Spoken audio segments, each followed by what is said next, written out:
Hello friends, எல்லாருக்கும் வணக்கம்.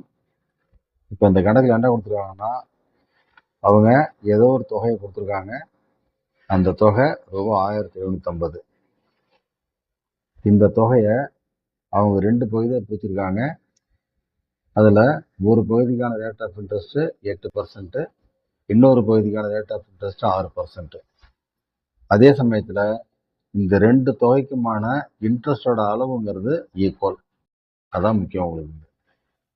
இப்போது அந்த தொகையை நாம் P1 அண்டு P2ன்னு வச்சுக்கலாம். உதாரணத்துக்கு அவங்க கொடுத்துருக்க தொகை ரூபாய் 1750 ரெண்டாக பிரிச்சுக்கிறோம். அதாவது P1 அண்ட் P2ன்னு பிரிச்சுக்கிறோம். இப்போ P1ஓட ரேட் ஆஃப் இன்ட்ரெஸ்ட் 8% அப்படின்னு வச்சுக்கலாம்.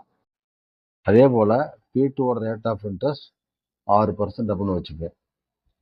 இப்போது இது ரெண்டுக்குமான இன்ட்ரெஸ்ட் அமௌண்ட் உங்களுக்கு சேம். இதான் அவங்க கொடுத்துருக்காங்க. ஆகையினால இங்கே நமக்கு என்ன ஆகுன்னு கேட்டிங்கன்னா, P1 into 8%. This is equal to P2 into 6%. இதை நாம் சிம்பிளிஃபை பண்ணும்போது இந்த 100க்கு 100 அடிபட்டு போகும். அப்போ நமக்கு இருந்து என்ன கிடைக்குதுனாக்கா, P1 into 8 this is equal to P2 into 6ன்னு வரும். இந்த 8க்கும் 6க்கும் கிராஸ் பண்ணோம்னா இது வந்து உங்களுக்கு 4 டைம்ஸ், இது வந்து உங்களுக்கு 3 டைம்ஸ். அதாவது 4 into P1 is equal to 3 into P2 அப்படின்னு கிடைக்கும். இதிலிருந்து நாம் ratio எடுத்தோம்னாக்கா P1 divided by P2 is equal to 3 by 4 அப்படின்னு கிடைக்கும். அதாவது P1 is to P2 is equal to 3 is to 4 அப்படின்னு கிடைக்கும். இப்போ இதுதான் உங்களுக்கு அந்த ரேஷியோ. இதுக்கு என்ன அர்த்தம்னா, அதாவது இந்த தொகை P1 அப்படிங்கிறது உங்களுக்கு 3 பங்கு அப்படி எடுத்துவோம். இந்த 3 பங்குங்கிறத நாம் 3x அப்படின்னு எடுத்துப்போம். அதே போல் P2 அப்படிங்கிறது இந்த இடத்துல 4 பங்கு.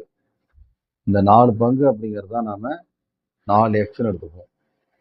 ஆக P1 plus P2 is equal to 3x plus 4x is equal to 7x. இந்த 7x அப்படிங்கிற தொகை தான் அவங்க ரூபாய் 1750ன்னு கொடுத்துருக்காங்க. Therefore x is equal to ரூபாய் 1750 divided by 7. This is equal to ரூபாய் 250. ஆக இந்த ஒரு பங்கு தான் உங்களுக்கு ரூபாய் 250. ஆகையினால 3 பங்கு அப்படிங்கிறது 3x is equal to rupees 750 and 4x is equal to rupees 1000. இதுதான் அந்த 2 தொகையும். இப்போது நாம் தனித்தனியாக இதுக்கு வட்டி போட்டு பார்த்தோம்னாக்கா இந்த தொகை கம்மியாக இருக்குது. இதுக்கு அதிக வட்டி எடுத்தோம்னாக்கா 8% வட்டி இதுக்கு எடுத்துப்போம். இதோட தொகை எதுக்கு சமம்னாக்கா 750 into 8/100.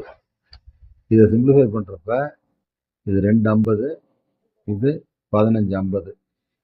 இதை நாம் அடித்தோம்னாக்கா 2 4. ஆக இதோட வேல்யூ ரூபாய் 60. அதே போல் இதுக்கு நாம் 6% இன்ட்ரெஸ்ட் எடுத்தோம்னாக்கா 1000 into 6/100.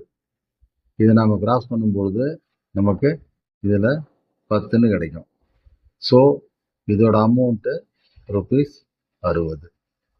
ஆகவே அந்த தொகைகள் அப்படிங்கிறது ரூபாய் 1000 அண்ட் ரூபாய் 750. இதில் ரூபாய் 1000க்கு 6% ரேட் ஆஃப் இன்ட்ரெஸ்ட், ரூபாய் 750க்கு 8% ரேட் ஆஃப் இன்ட்ரெஸ்ட். இதுதான் இந்த கணக்கோட ரிசல்ட். ஓகே ஃப்ரெண்ட்ஸ், அடுத்தடுத்த எபிசோட்ஸில் இதே போல் மற்ற கணக்குகளை பார்ப்போம். கவனித்தமைக்கு அனைவருக்கும் மிக்க நன்றி. வணக்கம்.